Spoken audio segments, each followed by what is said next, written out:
Okay, there we go. Oh, I need a microphone. There we are. Okay.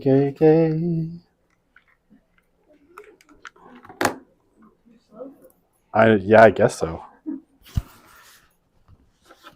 Anxiety. All right. Alrighty, there we go. Should be live. I just put it up live, so should be good. Okay,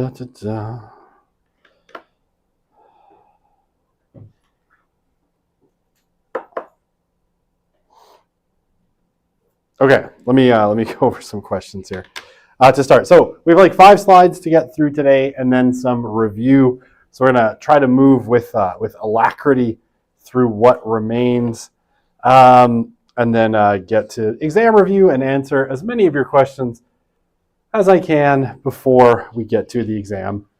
Okay, so do out of province students pay more for tuition? I think it depends where, to be honest. I actually don't 100% know.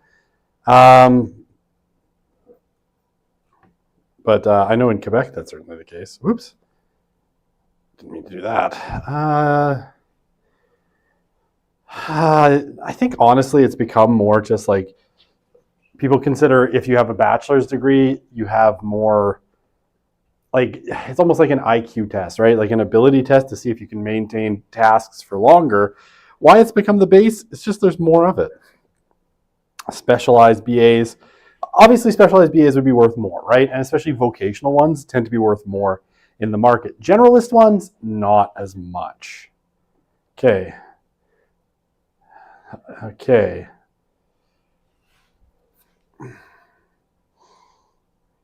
Does education for blue-collar jobs act as a base for post-secondary similar to a bachelor's degree? Or are these viewed in a different way? So I think like you're talking like a post-secondary degree from somewhere like NAIT, getting your ticket, say in one of the trades, if I'm interpreting that question correctly. It's a little bit different, right, because of the way those industries work. But I mean, honestly, if you're going to move forward in a trade, right, you have to be working towards a ticket because it gives you more abilities, right? And you're more valuable to your companies, and there you can actually, they can charge more for you if you are a journeyman than if you are a first-year apprentice or a second-year apprentice. So, I mean, high school starts as the base, and then you kind of work your way up. But if you're going to stay in those industries long-term and really make a go of it at a living wage, you need to be working towards your journeyman ticket. Okay, you really get the practice midterm. There's a question on the term emerging adult. Would it be possible to go over this? Yes, we'll do that after I finish talking about education. I can answer these really quickly, though. Since the midterm is open for 24 hours, are you still going to have regular class? No. So my assumption is most people, this is my assumption, most people will write the exam during our regularly scheduled class period and a little bit after, but it's up to you when you want to do it. But yeah, no class that day. So on Monday, right, Monday is your exam, no class that day. Since the exam is open book, will there be any exam lock or SEM to monitor activities? Are you planning on cheating? No, there's not. I don't use any of the monitoring software. Like you have access to all of your notes, so that wouldn't really work particularly well, right? Because in theory, right, you're tabbing in and out. You're going in and out of your notes to look for information. We are looking for pretty specific information too in the answers, which I'll talk about in a second. So no, I'm going to trust you and trust myself that I've created questions that are sufficiently nuanced that, say, tools like AI are not going to give very good answers to them. So no, you have access to your notes. It's open book, no monitoring or any of that stuff. Okay, I'll talk about emerging adult later, but we're going to go with that. Okay, so this is where we ended off, right? All right, let me recap this super quick, and then we'll jump into our last few slides because there's some interesting nuances there. Okay, so what were we talking about? The rise in another trend, right? Educational inflation being the first, credentialism being the second, right? Increasingly, our post-secondary degrees are being treated just as a credential to get into the job market, not an end in and of itself, right? And we see this in this chart, right, where it starts with Gen X, right? The Gen Xers became much more concerned with getting degrees so that they could make money and less interested in exploring ideas, right? Now, a lot of them are still interested in exploring ideas, and this trend has continued on, by the way, subsequent to the Gen Xers, but increasingly education for a big number of people in, say, post-secondary institutions ultimately is just about that credential that's going to get you access to that basic tier of the sort of good part of the job market, right? All right. Chal. So you can write the midterm from anywhere. Aspirationally, as long as you have an internet connection, yes. Sorry, that was an unnecessary joke. But yeah, make sure your internet is good. So maybe not on campus, I don't know. But yeah, anywhere that there is internet, you can be. Okay, let's talk a little bit about gender and education, right? So our kind of traditional kind of second wave and third wave feminist arguments about education and how it affects girls and women's kind of trajectories through education and then into work is essentially as follows, right? The argument has tended to be that early socialization and then sex role stereotypes that pervade society strongly shape women's kind of career choices and preferences. And largely evidence for this, or the evidence that feminists have given for this, is the fact that women still overwhelmingly tend towards a relatively small number of occupations, right? And occupations that do tend to be historically female dominated, right? So these are your teaching, nursing, and social work, right? Sometimes some people will refer to these as the heal professions, right? So health, education, administration, and literacy, or language, right? So jobs that tend to rely on these things more than others, right? As opposed, and always, those are opposed to the STEM fields, right? Science, technology, engineering, and math, which have been seen as more male-dominated. Some of this seems to be, and one thing that feminists will often argue kind of holds women back, is that women have, at least until very recently, put a higher focus on marriage and family than men, and have chosen careers that kind of match those expectations, careers that they think would allow them to balance kind of work and family, right? So teaching is the obvious one there, where you get time off in the summer when your kids are out of school, so you don't have to deal with childcare during the summer, and you have more time with your kids during those periods, right? That's a pretty bog standard reason that feminists will say women choose teaching more than professions like, say, the law, where the expectations are, you're going to work 60 hours a week for the first 10 years until you make partner or something like that.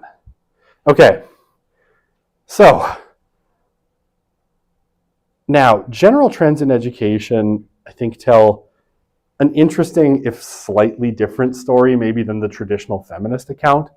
One of the things that's become really, really apparent and really sort of glaring in the statistics in the last couple of decades is that we see more and more women completing post-secondary degrees, right?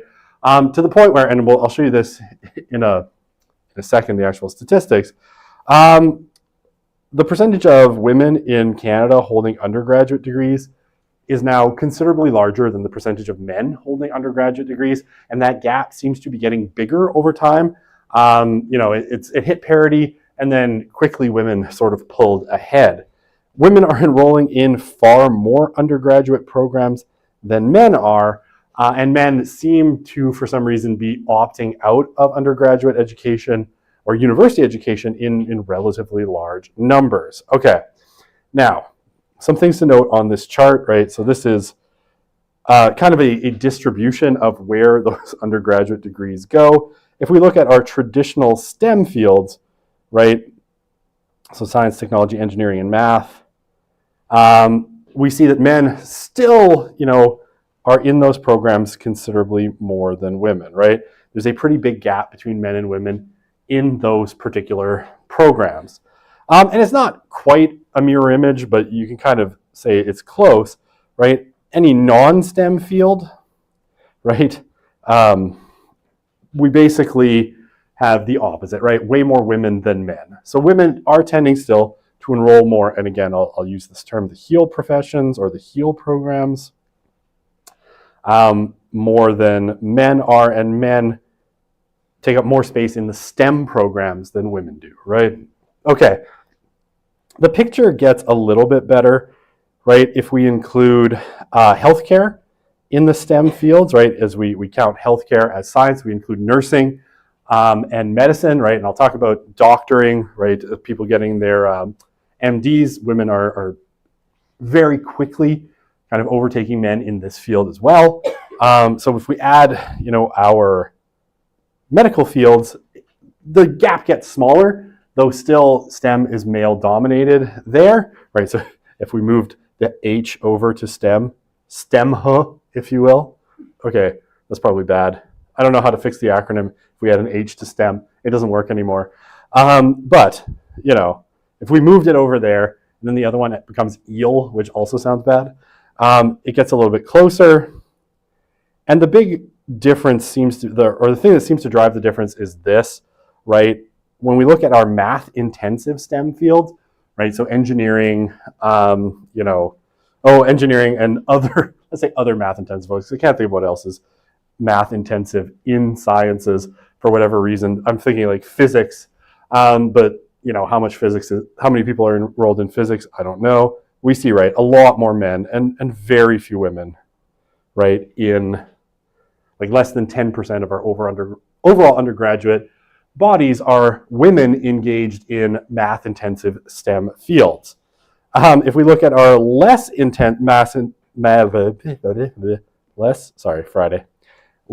math-intensive STEM fields, women are slightly ahead, right? So if you take out the math-intensive one, women are doing just as much STEM as men, even a little bit more. So, and yeah, non-STEM healthcare, right? So that would be, I don't know what falls in that category actually. Almost no men, and a much larger percentage of women. And then non-STEM business-related fields. So this is largely administration, like business administration, rather than business and finance.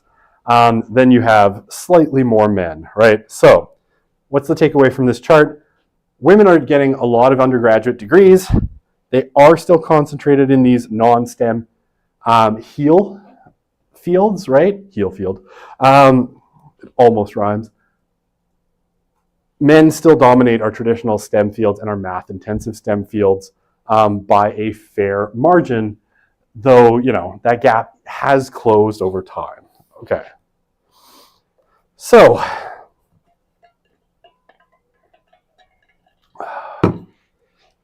women now earn more undergraduate degrees, well, actually more degrees in general than men. We can include if we include masters and PhDs, women are earning more masters for sure. I think PhDs men are still slightly ahead in some fields, but the gap is closing really, really quickly. Okay, now, like I said on the last chart, women continue to be underrepresented in our STEM fields, especially the math-intensive ones, and still enter our non-STEM fields, right? I mean, honestly, for a little while, for actually a few years, I taught the one engineering class that used to be offered by the Department of Sociology. SOC 366, people in industry. And it was always funny because it was like the mirror reflection of my other classes. Most of the classes are like 80% female, 20% male. And that one was like 80% male, 20% female. So it was always a really like strange experience in a way.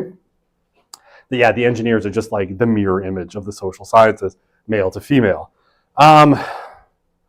So, right, overwhelmingly, women are still earning their degrees largely in these fields. However, when it comes to high, like what we could refer to as high status educational fields, right, those that tend to output into really high status jobs, the gap has closed significantly, and women are much closer to parity or even, outperforming men in a lot of cases. Okay, so we want to take a look at a few things, right? As of 2022, our proportion of female physicians, right, so doctors, MDs, in the Canadian workforce had continued to rise, and here are the key things you need to know. Family medicine, right, 49%, almost half of those who do general practice, right, are female in Canada, right? So you're basically 50-50 on your, I feel bad calling this the base tier of medicine, but it is kind of the base tier of medicine, right? This is doctors who have not largely specialized beyond, general practitioner. Specialist physicians, right? So surgeons especially and other specializations, they're about 60-40, right? Roughly, so 40% of specialists are female, and that gap, continues to close. Now, one of the really, really important things is as our older generations, particularly our boomers, start to retire, right? So boomer doctors are retiring in pretty large numbers, right? They're hitting their 60s and 70s, and they are opting out of the workforce. And as they do, they were really skewed, right? They were like an 80-20 split, male to female. And as they retire, that's going to change the makeup of our male and female doctors significantly, right? So by 2030, half of all doctors in Canada will be women, right? So in terms of medicine, right, and this is always held up as a really important one because it's a super high status, super high pay field. Women have largely caught up, and the disparities that continue to exist are largely going to disappear as the older generations, where that wasn't the case, enter their retirement years, right?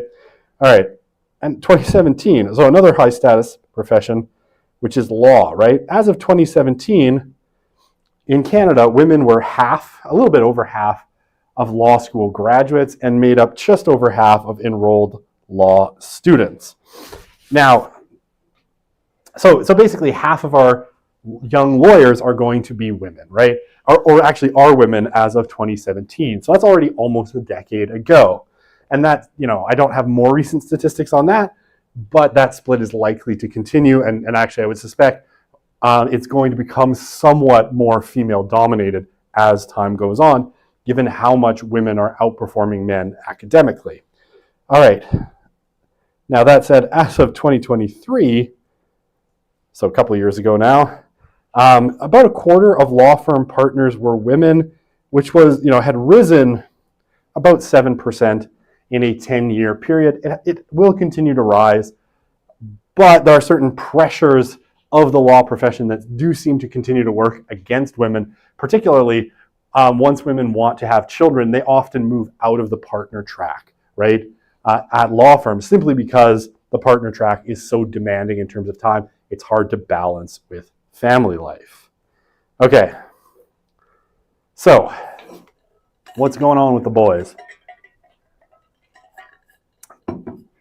Well, largely it's not good, right?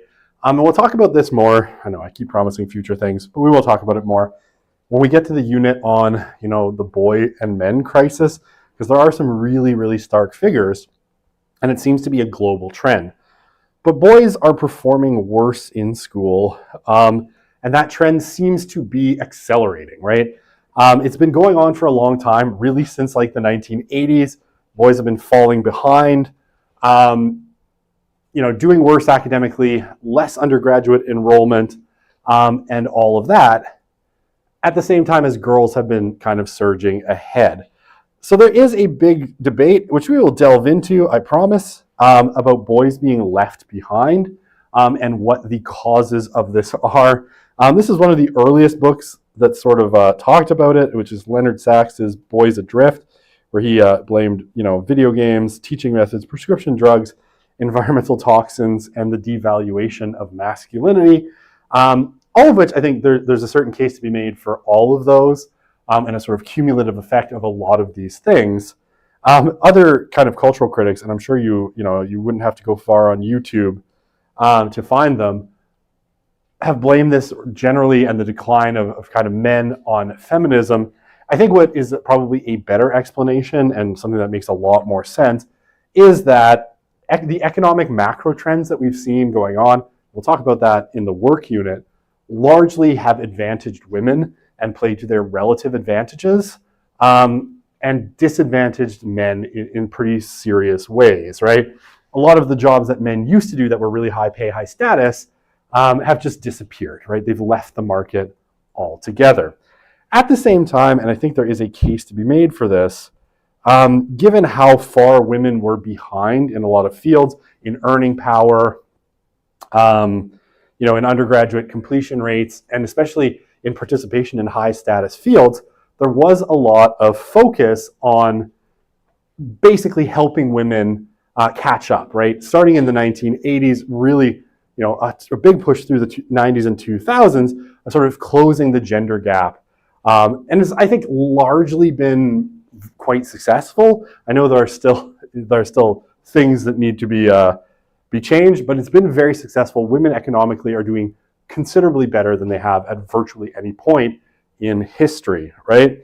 Now, if we look at an aggregate, men still economically outperform women. Now, Richard Reeve, we'll talk about later in the course again, puts this down to essentially what he calls a sort of, I can't remember the term he uses now off the top of my head, but it's essentially sort of like a motherhood tax, right, or a motherhood discount that women have to take, right? Women are much more likely to take time out of the workplace when they have children, and they're much more likely to be the ones that do the bulk share of domestic tasks, right? So cooking, cleaning, taking care of kids, driving kids to activities and such. So they tend to reduce their working hours when they have children, right? Which has meant that there continues to be a bit of a lag for women in high status professions once they get to a certain point, especially once they have children. So men still outperform women. That said, if you take out the top 10% of earners, both male and female, women are surging ahead, right? They're actually doing better, in that remaining 90%, they're doing better than their male counterparts by and large. And the more you go towards the out of the middle class into the working class, the bigger the disparity gets, right? There's a lot of men who are struggling to even find work, especially in the working class and the poor. So it's skewing things quite severely. Okay, I think it's my last slide before I talk.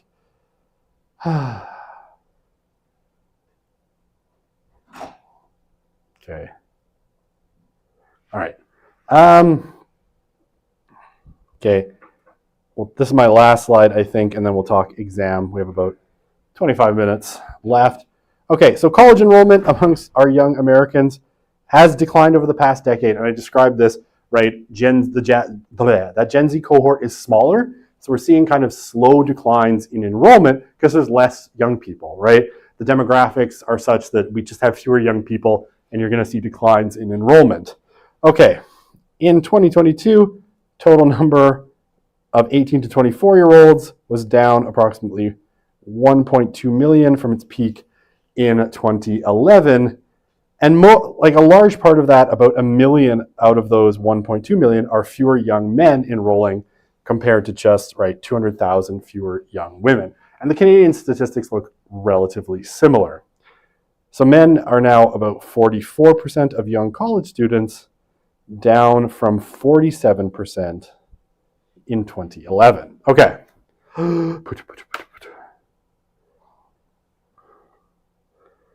Okay, what's left? This is education. Okay. All right. Midterm questions. Let's answer content questions, then we'll go to midterm questions. So, do I think these statistics contribute to the male loneliness epidemic because women aren't relying on men or stealing their jobs?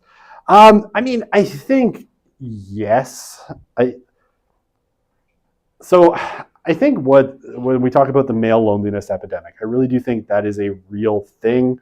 I'm really hesitant to use any language that would blame women for it at all. I think what has happened is the general role of men changed in the 1970s, starting in the 1970s. Really, the jobs that they used to do have, in large part, have been affected by automation and globalization. Right, so a lot of jobs went overseas, and a lot of automation took over the jobs that they did.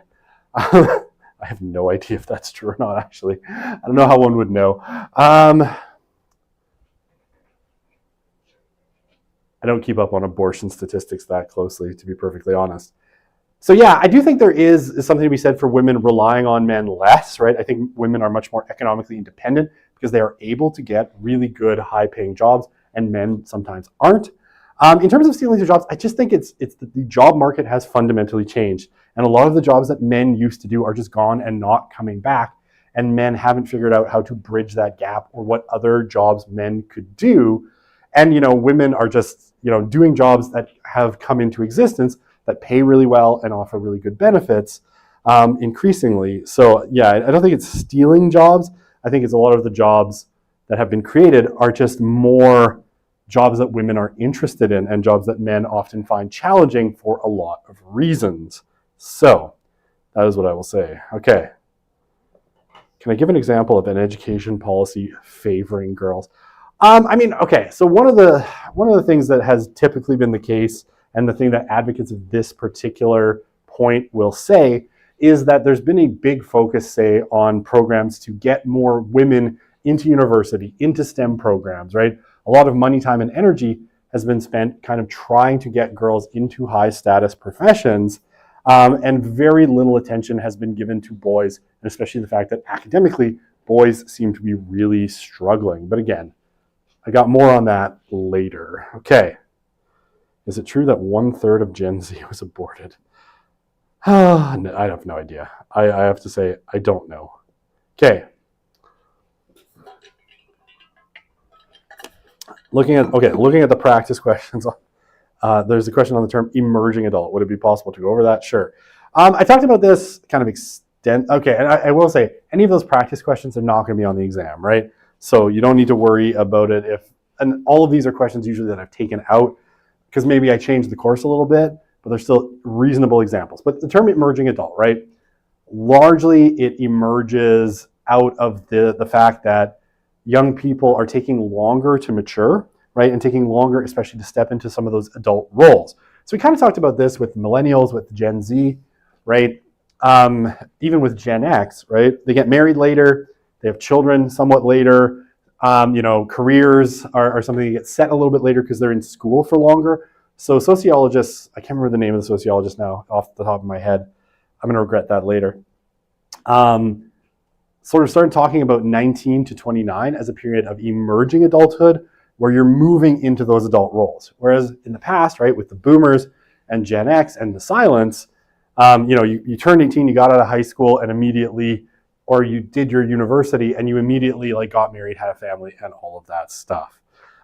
So if I recall what the structure of that question is, and I know I have it in the forthcoming slides, what generation does that apply to? It would be someone like the millennials, right? Because that's when this extended kind of period and this longer wait to move into those adult roles really started. Okay, so hopefully that helps. Around how long should each answer for the questions be that I ask on the midterm? So again, I don't want to give you strict rules. Maybe I say again because I talked about this for a different class yesterday. I think somewhere between 250 and infinity words is typically pretty good. Please don't write infinity words.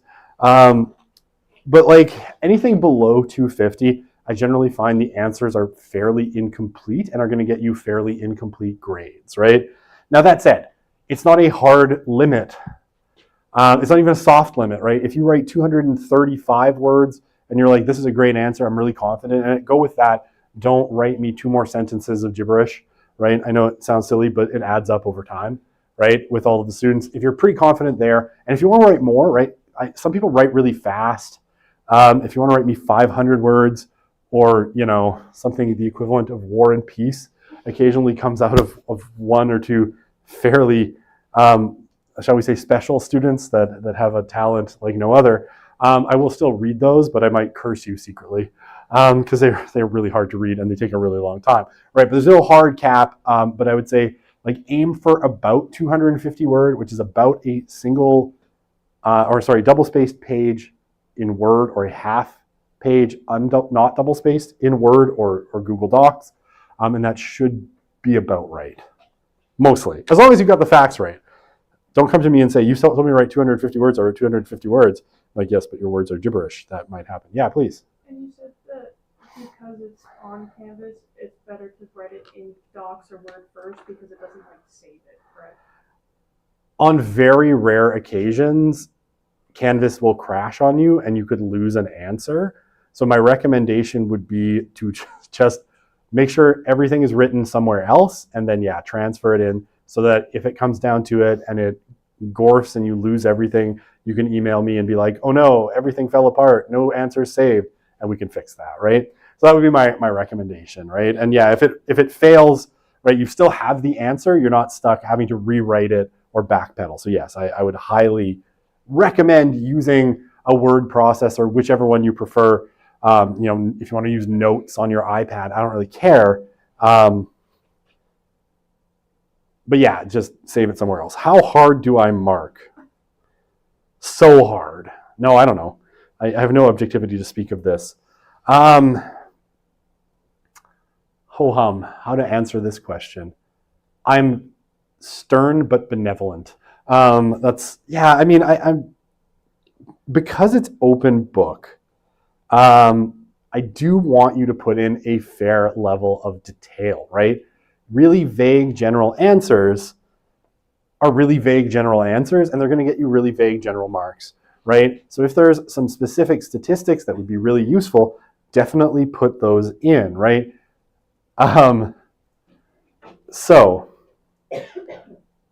Wow, fun times.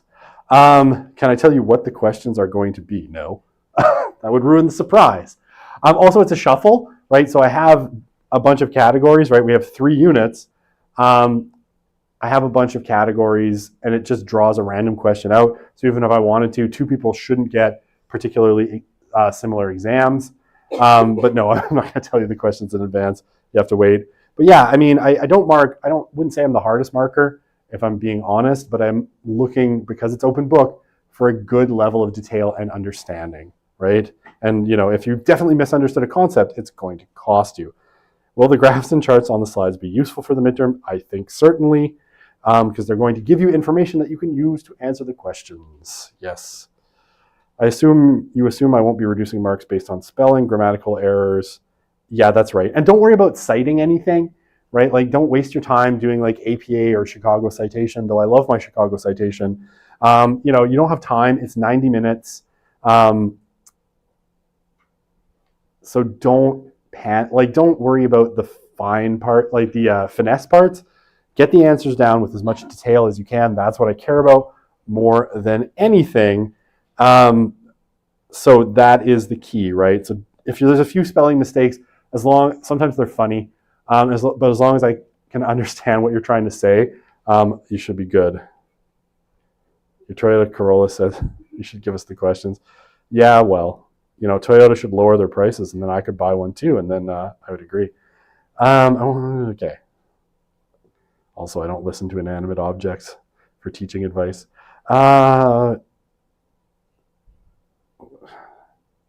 Quote/content from readings. No. Okay, you will not. Will I go over the questions? Some of those questions were rather vague. Yes, I will. If you stop asking questions, I can get to the questions. That's the plan. Okay, can tell us at least one specific question or big info to know. Can I tell you about at least one specific? I don't know how to answer this question. So, I mean, let me give you the categories and we'll talk about it. What to focus on most studying. Focus on the lectures, right, and your notes of the lectures. That is the key stuff. The readings are all supplemental, right? Something that's in the reading that isn't in the lecture will not be tested, right? You could use it if it's in there to answer the question if you want, but it is not required. Okay, I now have 13 minutes, and I can do this. Okay, so again, none of these questions are actually going to be on the exam because I took them out. They used to be exam questions, and I always give breakdowns on the exam. I don't have it in this question of where the marks are going to be. Okay, so according to Postman, what role did the invention of the printing press in 1440 play? Sorry, there's a missing word there. Should it be play in the development of our modern idea of childhood and youth? Okay, so and that would be for 5 marks, right? So for 5 marks, you would say, okay, what was the role of the printing press? Okay, so you got to go then into your Postman and sort of give me a brief explanation of his thesis, right? So the printing press, what role did it play? Well, he thinks it sort of created childhood by, making a split between adult knowledge and child knowledge, right? And again, I'm doing this really quick.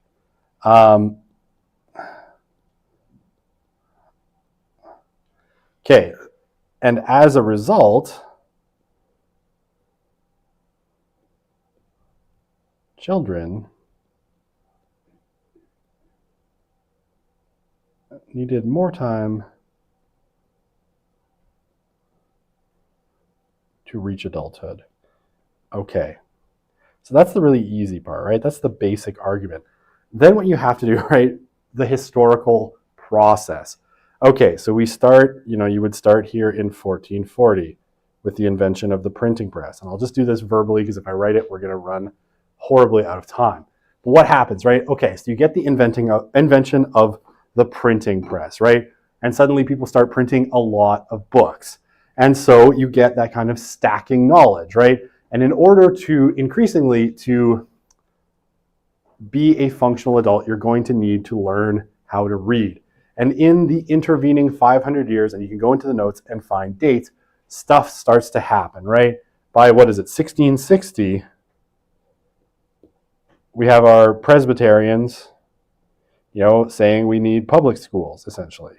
I mean, quick here, because they realize how important it is, right? We see the proliferation of schools, right? I'm going to say more schools. And you can give the stats from England, right?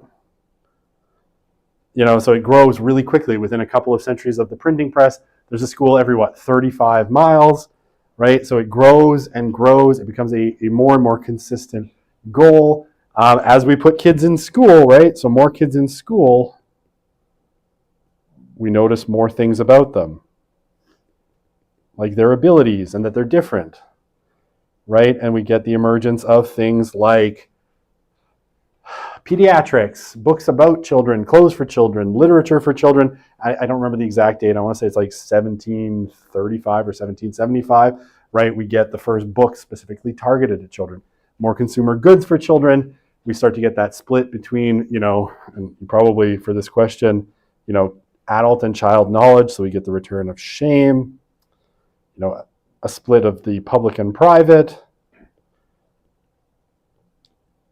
especially in England, right? It happens in England first because England is richer. And right, I'm being quick because I only have 9 minutes and I want to touch on as many of these as I possibly can. But that's the kind of way you would answer it, right? Give me, if it says briefly describe the historical process, give me a kind of history, right? Throw in some dates or at least some kind of general time markers for when this stuff happens, right? And get us to, where did that account end? It ends kind of in the 1850s, right? With the creation of, kind of more social welfare services for kids, that child saving movement that we talked about. The rich noticing that, hey, we have kids, but the poor, their kids, have to work in mines and factories and stuff, and we should really change that, right? So something like that, right? Now you could go all the way forward into the silence if you want, but I would say for this question, 1850 is probably a good stopping point. And that's that whole kind of history that we laid out in that postman unit. Okay, hopefully that doesn't frighten you too badly. Are dates important? Like, should we know specific dates? Like, yeah, it's in your notes and it's an open book exam. So it's super easy to find the dates. It doesn't hurt, right? They're open book exams. You don't need to memorize anything. Write it down somewhere where you can find it easily. Okay, sorry, did that answer that I put here kind of make sense? All right, I have time for maybe 2 more. Okay, what technology or technologies were most critical to the changing social roles of women, that's a typo again, changing social roles of women in the 1960s and 70s, and why? Okay, so here, right, again, you're looking then, we're in our generations unit because we're talking about our silence and to some extent our oldest part of that baby boomer cohort. So what technologies did we cite as particularly important and here for their changing social roles, right? Now you could put television, because we did talk about that as an important technology, but the changing social roles should kind of trigger something. And here I kind of mentioned a couple. Obviously birth control, right? And the why is pretty simple, right? We've got fertility, right? Control of fertility.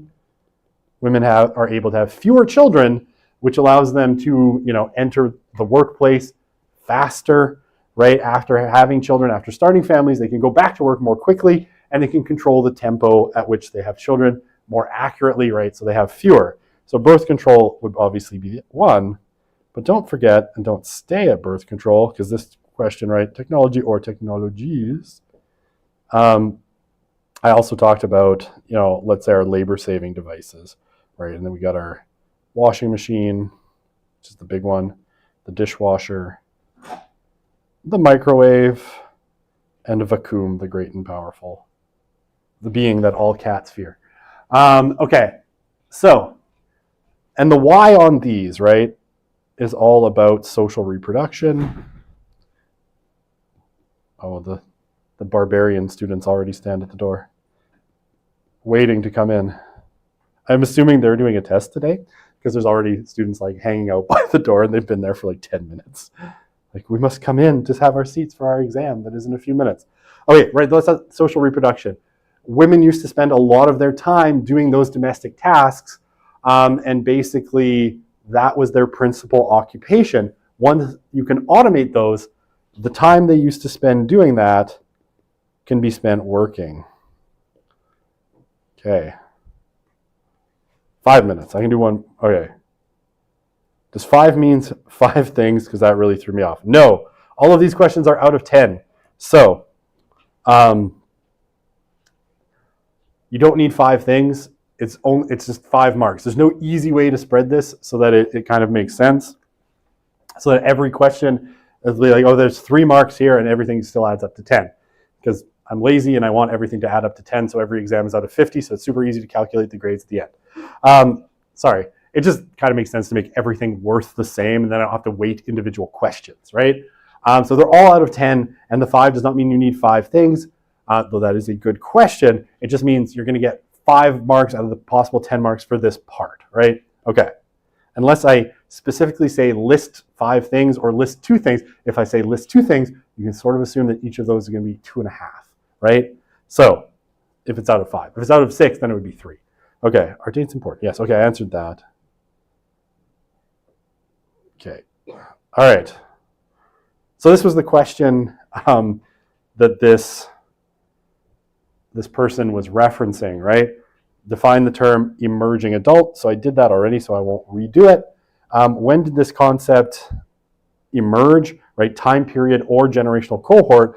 So here you can choose either one. I would say for this question, I would choose millennial, right? Because I think the millennials makes the most sense. And then you use material from any part of the course. So far, suggest 2 reasons that this category may have become necessary. Now there, right, this is out of 5, and I got 2 reasons, so you can safely assume that each one of those reasons is worth 2.5 marks, right? So out of there, you would just have to pick 2 reasons, right, why it becomes necessary, and here we can say more education, right? They spent more time in education, right? So more of their kind of years after they become adults are spent in school. And you can talk about, right, the BA being the new base credential and an MA, or I guess BA or bachelor's degree or master's being the one you need to get a really good job.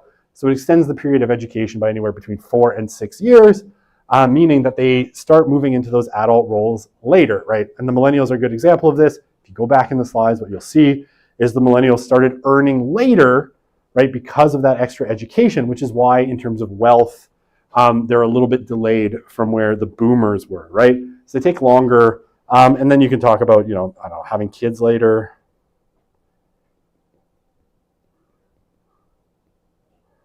Later as well, right? So that's another key marker of adulthood, right, for our millennials that creeped up into the 28 to 30 range, right, in terms of when people have their first child. So all of that stuff, right, suggests why we start talking about emerging adults, because they're not hitting those adult roles until quite a bit later. All right, people are, what if you don't find the right wording? I mean, as long as you get the ideas down and I can kind of understand what you're saying, I will give you marks. If you're worried about it, you can always come review the exam after, and I'll probably give you a chance to explain to me what you meant, and we can talk it through and all of that fun stuff. As I said, I am stern but benevolent. Write that in Rate My Professor. I want like 20 reviews saying, this professor is stern but benevolent. Are you allowed to enter and exit the exam, or do you have to do everything in one go? So once you start the exam, the timer starts. So you can exit, but that timer is not going to pause. That timer is going to keep going. So if you enter it and come back to it 3 hours later, you will find that you have run out of time, right? And there honestly is no way for me to fix that in Canvas. Canvas is very inflexible with that kind of stuff. It becomes really complicated for me to add more time, right? If you're running out of time and something happened, email me right away. I can add time while you're still doing the exam. Once you've exited the exam, we kind of probably have to wait till the next day to fix things, because if I change the time limit, it changes it for everybody, and it's a big schmozzle-de-dozzle-de. So, you're going to be fine. Trust me. I'll answer your emails over the weekend too. Everything's going to be great. Is emerging adult basically young adulthood? Yes, but it's a sociology way of saying it. Be very benevolent. I will be as benevolent as befits my role. Okay. Have a good weekend. You as well. Can I just bribe you with pastries instead? I mean, no, that would be a gross violation of ethics. But I'll take them anyway. You as well.